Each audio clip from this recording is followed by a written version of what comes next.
Eurico Viana trazendo para vocês ideias, ações, pessoas e projetos de impacto positivo. Hoje a conversa é sobre comunidades autônomas como futuro alternativo. Eu converso com a Marlene Borges e o Walter Stenbock. Depois dessa conversa com a Marlene e o Walter, passei a ter ainda mais certeza de que a maneira pejorativa que nos faz enxergar as comunidades tradicionais e autônomas é um plano deliberado e muito bem articulado. Também ampliei meu entendimento sobre a diversidade de modelos e etnias presentes no que chamamos, talvez sem dar muita atenção para a pluralidade de possibilidades, de comunidades ou povos tradicionais.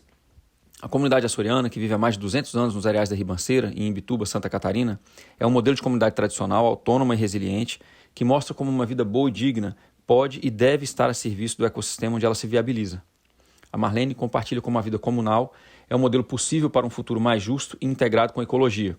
O Walter detalha a interação positiva que acontece nas comunidades tradicionais em torno dos butiazais, no sul do Brasil, Uruguai e Argentina, e como essa maneira interativa pode regenerar esses ecossistemas enquanto produz alimentos, fibra e proteína animal.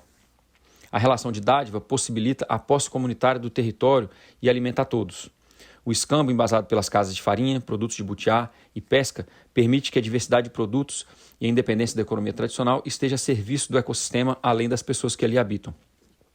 O excedente é destinado ao comércio, por meio da associação, uma cooperativa, que viabiliza o viver de todos na comunidade. Juntos, Marlene e Walter compartilham como uma comunidade dos areais da Ribanceira e tantas outras têm sido atacadas pela expansão imobiliária, pelas áreas portuárias e diversas indústrias que não se beneficiam de pessoas autônomas exatamente por serem modelos viáveis para um futuro rural e distribuído, no qual a escassez energética da matriz fóssil não ameaça a abundância e não leva a economia a subsidiar o conforto de uns com a dignidade, liberdade e privacidade da maioria. Por conta de problemas técnicos, grande parte da gravação ficou sem som e, em função disso, passamos um tempo tentando restaurar o arquivo de áudio. Infelizmente, não foi possível, mas ainda assim os 20 minutos de conversa trazem lições valiosíssimas para quem quer construir um futuro digno e regenerativo para todos. Embora tenha sido uma pena perdermos grande parte da entrevista, talvez tenha sido apropriado que ela esteja sendo publicada agora, em junho de 2022, quando os sistemas alimentares globais parecem estar sendo deliberadamente desmontados pelas elites financeiras e políticas. Segue o papo com a Marlene e o Walter para que vocês possam se inspirar e ampliar o seu conceito de comunidades tradicionais como um futuro possível para todos. Gente, eu estou aqui com a Marlene Borges, ela é administradora da Acorde, que é uma associação de moradores aqui de um areal, descendentes de portugueses, que funcionam numa lógica de território e não numa lógica de propriedades definidas, assim, particulares. Estou também com o Dr. Walter Stenbock, que vem fazendo um trabalho muito importante de conscientização e educação dos sistemas agroflorestais e como eles podem ser usados para a gente se reconectar com a natureza. E a gente vai fazer um papo aqui hoje muito importante. A gente concordou um pouquinho antes aqui de que a lógica é que a gente precisa compartilhar com as pessoas que esses lugares, a lógica urbana, né, o viver urbano, o ideal seria que ele fosse submetido a essa lógica das comunidades periurbanas e rurais que apoiam o viver urbano. De um modo geral, a gente tem um marketing muito forte que diz que o campo alimenta a cidade, mas quando a gente pensa em serviços ecológicos, quando a gente pensa em serviços sociais, de manutenção de comunidades, são as áreas periurbanas e rurais que dão sustento ao viver da cidade. Portanto, não deveriam ser submetidas à lógica destrutiva. É emblemático o lugar que a gente está, que tem uma fábrica aqui, de gesso aqui perto, e ela vem botando uma certa pressão nesse estilo de vida, de agricultura tradicional, nessa lógica do butiazal, enfim. Marlene, obrigado pelo seu tempo, obrigado por compartilhar com a gente a história. Walter, muito obrigado aqui pelo seu apoio também. Marlene, se você não se importar, eu vou pedir para o Walter explicar para as pessoas que não estão acostumadas com a lógica de um butiazal o que é um butiazal. E aí a gente cai na lógica da associação. Pode ser? Pode ser. Acho que a Marlene vai conseguir detalhar muito mais, mas de repente eu trago uma abordagem dos butiazais das outras regiões também, né? Que aí a Marlene vem tocando, né? Obrigado você, Eurico, por estar expandendo esse tempo. Obrigado, Marlene, por trazer essa história para muito mais gente, né? Os butiazais são formações em que o butiá é uma espécie característica, uma espécie bastante frequente. Geralmente ele está associado ao campo e ocorre no sul do Brasil, no Uruguai, na Argentina e no Paraguai, essa formação. E é uma formação que ela é manejada pelas comunidades para várias utilizações, né? O butiá mesmo, ele tem a função de gerar fruta, e essa fruta é feita polpa, é utilizada na cachaça, é feita uma série de produtos com a fruta in natura também. É utilizada a folha, as folhas para trançados, para colchão, para uma série de outras utilidades. E em vários butiazais há manejo animal, de criação de gado junto. São 21 espécies de butiá ao longo desses 4 países aqui no sul do Brasil. E uma relação das comunidades e do uso comunal, inclusive, desses butiazais, muito grande, né, Marlene? E acho que aqui, nos areais da Ribanceira, essa dimensão comunal, de comunidade associada ao butiazal é muito marcante, né? Acho que a Marlene pode escrever bem, né? Marlene, então, a Acorde começou, a gente vinha alinhando aqui antes, você falou que a Acorde começou de uma necessidade mesmo de organização da comunidade local. E ela é bem peculiar porque tem assim, a agricultura tradicional, mas tem também a pesca, né? Como é que começou a Acorde, então, e qual foi a necessidade qual é o problema ou os problemas que a Acorde se propõe a solucionar ou a discutir e debater? Bom, antes de mais nada, né, agradecer o convite, assim, é um prazer estar aqui conversando com vocês, né? E assim, né, primeiro, a Acorde é a Associação Comunitária Rural de Imbituba. Ela é uma entidade que representa a comunidade tradicional, ela não é uma entidade representativa de moradores. Ela representa agricultores, pescadores e extrativistas.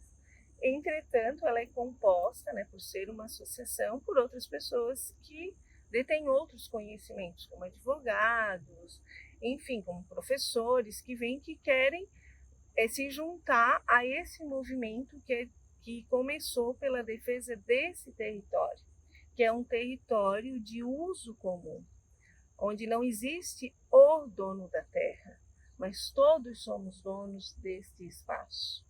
Então, e é desta forma que a comunidade já vem se organizando há mais de 200 anos. A gente fez várias coisas durante esses anos na Acorde, né? A Acorde é de 2002, foi fundada em 2002, contrariando, né, o poder local, que na época, secretário de Agricultura e tal, prefeito, não queriam que a gente se organizasse enquanto comunidade. E a gente se organizou, contrariando, né, o poder, enfim, a gente se organizou e criamos a Acorde no primeiro momento mesmo para resolver essa questão fundiária que existe aqui nos areais. Que para que resolver? Para garantir o livre acesso para a comunidade a esse território de uso comum, tanto para uso no extrativismo, né, principalmente do butiá, mas essa área ela também é utilizada para extrativismo de plantas medicinais. Vem gente tem gente de outros locais, inclusive coletar samambaia para as floriculturas da Grande Florianópolis, mas basicamente ela é utilizada pela comunidade. E o butiá, ele está associado a essa comunidade de várias formas. Por exemplo, na pesca, o pessoal faz cachaça com o butiá. O que é a cachaça? É a cachaça curtida com o fruto do butiá. Essa cachaça, ela é trocada por peixes nos barcos, às vezes da indústria pesqueira, que chegam na Baía de Imbituba procurando um abrigo. E aí o pessoal vai lá e troca. Então ela serve como uma moeda de escambo, assim, né? Como escambo mesmo. Outra questão está relacionada com o que o próprio Walter colocou também, né? A questão da palha. A palha sempre foi muito utilizada pela comunidade. Antigamente, ela era utilizada para fazer os colchões. Aqui em Imbituba tinha uma cerâmica, que era a cerâmica em Imbituba, produzia louças, e as louças eram embaladas nas palhas do butiá. E atualmente a gente está trabalhando através de um projeto de recuperação do saber fazer da trança do butiá. E hoje a gente está começando, não, sempre se teve a produção de chapéu, produção de bolsas. Tem as mais antigas, né, as mulheres, né? Elas contam que antigamente elas faziam até roupa com a palha do butiá. E assim, aí agora a gente está explorando, faz mais ou menos uns 5 anos para mais, a gente começou a processar o fruto. e o fruto a gente faz a polpa, e a nossa polpa ela é uma polpa até mais diferenciada que de outros locais, né? Porque é uma polpa concentrada, não tem água. E aí a gente começou a partir da polpa, a gente faz o suco, a gente faz a geleia, aí tem o bolo, enfim, tem uma série de produtos que vão sendo criados a partir dessa planta maravilhosa que se chama o butiá, né? E assim, aí o pessoal também conta, olha, é interessante que as pessoas dizem assim, porque o butiá, ele serve para alimentar também a criação. Tu pega um cacho de butiá, tu pendura no galinheiro, as galinhas ficam satisfeitas, adoram. Então tem tudo isso, né? Mas, Marlene, tem um fio comum assim de lógica dentro da história que você está contando, né? Primeiro, a tentativa dos órgãos locais, dos poderes locais, de fazer com que vocês não se organizassem. Segundo, em não se organizando e talvez não tendo essa lógica do território comum, perdem-se algumas autonomias. Autonomia de subsistência, autonomia de, como você está colocando, de uma moeda de escambo que não está indexada por uma lógica exploratória, né? De uma lógica de uma agricultura onde as pessoas participam e cuidam, e ao contrário do que muitas pessoas acreditam nesses territórios, porque as pessoas falam assim, o que não é de ninguém, ninguém cuida. E, na verdade, a gente vê que em territórios tradicionais, o que é de todo mundo cuida. E eu vejo que você desenha para a gente uma área e um viver e umas interações que, ao se realizarem, preservam uma área. E vocês enfrentam uma força que é a força de expansão urbana, das empresas, da privatização desse território, que funciona numa outra lógica, que é uma lógica que polui, que tira autonomia, que usurpa dessas pessoas esse viver. Porque na vinda você também estava falando da questão dos pescadores, que também estão sendo pressionados, assim, né? Estão sendo tolhidos do seu direito. Então, seria válido a gente pensar uma lógica de que realmente pensar o Butiazal como um território comum é tão forte e tão emancipador que tem sido sabotado sistematicamente? Sim, com certeza. Até porque assim, eu acho que o nosso grande problema é a falta de políticas públicas que reconheçam essa atividade. Porque o que acontece, principalmente na cidade de Imbituba? As políticas públicas estão voltadas ao desenvolvimento portuário e à especulação imobiliária, que são os nossos maiores inimigos. E isso é o grande problema, tanto para vocês terem ideia, o maior espaço assim, do Butiazal aqui dos Areais, que é a parte do Boqueirão, que fica mais para o norte, que é uma grande área, um grande butiazal e um dos poucos preservados ainda, né? E aquilo ali está colocado no plano diretor da cidade como área retroportuária. Então é algo assim que se a gente for parar para pensar, desanima, mas a gente não desanima, a gente continua, a gente vai avançando. Porque... E aí tem outras pessoas também que acabam se apropriando disso, utilizando outras questões, vão lá e cercam. Aí, porque eu vou cercar, porque tem fogo, porque como se a cerca fosse deter o fogo. É esse tipo de situação que a gente vive. Então, a gente está sempre, literalmente, tendo que apagar incêndios. E, às vezes, a gente tem até dificuldade de pensar, não de pensar, não, mas de construir outras formas alternativas de desenvolvimento mesmo. Essa questão que eu estou falando aí da polpa do butiá foi uma coisa que surgiu faz 5 anos, mas há quantos anos que a comunidade já explora o butiá e já poderia estar gerando mais renda? Nós temos um grupo de mulheres que se chama Flores da Restinga e a gente está trabalhando a questão do butiá, de vender, de também trabalhar os produtos relacionados com o que é produzido aqui pelos agricultores, como a própria mandioca, que ela está associada... Não é só o butiá, tem Não, o butiá, ele está junto, porque o butiá, ele está junto com a mandioca, porque assim, o butiá, ele serve, por exemplo, de uma barreira contra o vento. A mandioca, aqui na nossa região, tem muito vento. Nós temos uma variedade, que é a variedade branca, até a gente passou por aqui, ela é extremamente produtiva, mas ela é bastante suscetível ao vento, à temperatura, até a própria geada, assim, até, apesar que aqui a gente não tem muita geada, mas lá uma vez ou outra tem.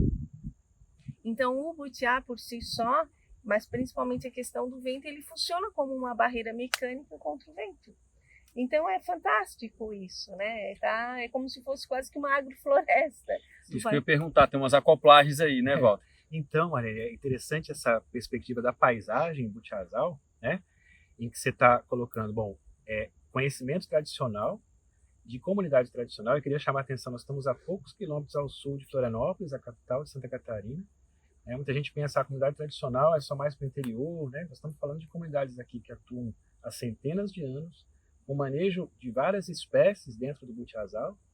O butiá é talvez uma espécie principal, né? Mas samambaia, plantas medicinais, macela, várias outras, né, que ocorrem nesse espaço, né? Tem um levantamento da Marine, quase Tuaxará, né? A Marine Marques fez o doutorado dela com butiazais, chegando a 267 espécies nos butiazais do sul do Brasil associadas, né? Espécies arbustivas e herbáceas, né? Mas, enfim, essa paisagem que tem o butiá como carro-chefe, vamos dizer assim, ela tem também dentro dela o manejo da mandioca, o plantio da mandioca, tem o manejo das plantas medicinais, né? Da pastagem, né? Fala um pouquinho mais disso, porque é comunidade tradicional, conhecimento tradicional, manejo comunal, diversidade de espécies, restinga, ou seja, uma dos ambientes mais ameaçados do Brasil, né? E vocês estão gerando uma conservação pelo uso. E tendo que fazer frente a uma exploração imobiliária e uma exploração portuária, e sem políticas públicas ou com uma quantidade pequena de políticas públicas que estejam junto com vocês, né? As políticas públicas são bem restritas mesmo, a gente fica... Marlene, mas deixa eu colocar mais uma coisa em cima do que o Walter falou, que é interessante para as pessoas entenderem o seguinte: a definição mais ampla de agricultura, produção de madeira, fibra e alimentos, dos territórios, mas também das águas, né? E ficou muito claro no nosso papo para cá também que o butiazal tem uma interação muito forte com a vida dos pescadores também, né? É tudo muito integrado, né? Sim. O butiá, assim, ele é uma garantia, assim, da segurança alimentar, né? Porque ano passado, por exemplo, não deu butiá. Esse ano, aliás, não teve produção de butiá. Eu não sei explicar o porquê, porque não teve. Nós, por exemplo, assim, eu, a minha família, meu marido, a gente colhe butiá todos os anos. A gente enche o freezer. E assim, a sorte é que no ano passado a gente não processou muito. Aí a gente tem uma reserva e a gente já disse, olha, nós não vamos vender, porque vai ser primeiro para nossa garantia, né, de alimento mesmo. E o butiá é tudo isso, né? Ele é tudo isso, assim, essa garantia de segurança alimentar. Mas voltando ao que o Walter colocou na questão de falta de políticas públicas, é realmente o que a gente mais vive, né, em relação a isso, né? E é terrível, né? Porque a gente é que dá alimento para todos, né? Porque na realidade, o que eu digo, a gente coloca na mesa das pessoas, de rico e de pobre, o alimento do dia a dia. E principalmente na questão da mandioca, a gente produz a farinha, né? E ninguém produz, dificilmente vai comer um peixe sem farinha, né? Pelo menos aqui no litoral. E a gente inclusive, eu estava comentando antes, né? A gente está agora com um processo junto à Fundação Catarinense de Santa Catarina, a Fundação Catarinense de Cultura, e junto ao IFAM, do pedido de registro do saber fazer, né, dos conhecimentos associados aos engenhos de farinha, mas também nós estamos entrando com um pedido de registro como patrimônio imaterial dos areais da Ribanceira, onde a gente vai colocar toda essa situação, todos esses conhecimentos do que está aqui nos areais da Ribanceira, né? Desde tanto da questão da pesca, do extrativismo e da produção agrícola, né? Porque também não é só a mandioca, né? A gente produz o milho, a gente tem uma variedade de melancia que dificilmente a gente encontra em outro local, que é a melancia amarela. Então, a gente tem várias, tem o amendoim, por exemplo, tem o amendoim vermelho, a gente vai no mercado, não encontra mais amendoim vermelho. E o que é mais interessante nisso tudo é a comunidade, que ela é que mantém. Ela mantém o butiá. Tem uma dissertação que eu acho fantástica, a dissertação do Léo, que foi um dos primeiros trabalhos que foi feito aqui da Universidade Federal de Santa Catarina, e tem uma partezinha que ele diz, olha, a disseminação do butiá, ela está associada, lógico, a toda a fauna, mas também ao homem. E aí ele mostra um caminho da pessoa que coletou o butiá e foi caindo sementinhas, né? E aí ele vai mostrando aqui a germinação nos caminhos. O que significa? Que as pessoas estão disseminando também. E além de cuidar, né, dos butiazais em si, né, também tem toda essa questão, né? Às vezes um dia nós estávamos conversando sobre como é que pode, como é que começa a fazer uma roça e começa a nascer começa a nascer os pezinhos, começa a germinar. Aí alguém diz assim, olha, eu acho que o pessoal fica chutando e jogando. Cheguei à conclusão que é isso mesmo, né? Sim. E aí tem uma outra questão que é muito complicada, que é a questão do fogo. A gente vem enfrentando as queimadas, né? Queimadas criminosas. Faz uns 3 anos, mais ou menos, teve uma queimada que destruiu quase que 60%. E eu não sei se isso, ao longo dos tempos, assim, isso não teve uma influência, assim, não afetou isso agora. Tem gente que diz que não, é porque no ano passado foi muito frio na época da frutificação, aí foi muito frio ano passado, mas os outros, para mim, eu não vi muita diferença do ano passado para os anos anteriores, em que produziu muito. Talvez o fogo tenha contribuído, né? Deixa eu te perguntar um pouquinho sobre essa questão do fogo. O que o pessoal traz? Tem alguma função de caça, alguma coisa, ou simplesmente taca fogo? Então, a gente assim não sabe exatamente. A gente acredita que seja queimadas criminosas em função da especulação imobiliária. Porque, uma maneira de desarticular mesmo a região. Porque assim, ó, antigamente os próprios agricultores queimavam as áreas para fazer o plantio de mandioca, que é a prática da coivara, né? Isso era feito, mas isso nunca destruiu os butiazais. Pelo contrário. Porque assim, quando tu faz eu digo mesmo, no meu entendimento, que a roça da mandioca junto aos butiazais, ela é importante para a manutenção dos butiazais, inclusive como barreira contra o fogo. Porque o que acontece? Se tu tens uma roça, sei lá, de meio hectare, tá tendo uma queimada, e tem a roça ali, assim, ao redor tu vai ter até um aceiro, não posso nem dizer que é um aceiro, mas tu vai ter um espaço onde não vai ter vegetação e tudo, o fogo para.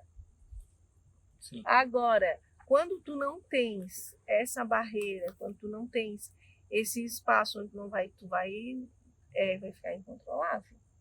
Então, a gente já conseguiu ver, por exemplo, nessas áreas que tem aqui, se bem que não tem butiazal, né? Não tem mais butiás por ali, mas butiazeiros, aliás. Esse foi o papo, cortado por problemas técnicos, e mais uma vez peço desculpas pelo corte abrupto ao final e por não podermos compartilhar as lições de autonomia e resiliência que a Associação e os moradores dos areais da Ribanceira compartilham em seu viver. Acho muito válido ressaltar que esse tipo de comunidade, que pode ser composta por qualquer etnia ou mistura de etnias, constrói modelos viáveis para um futuro saudável e em um mundo onde a autonomia corporal e a soberania alimentar estão sob ataques constantes e muito bem articulados. Autonomia, soberania e resiliência energética, hídrica e alimentar estão diretamente ligadas com a construção da verdadeira liberdade. Peço a todos que compartilhem, comentem, se inscrevam no canal e visitem a página do podcast no Apoia-se para patrocinar com doações únicas ou regulares a produção desse conteúdo para vocês. Abraço!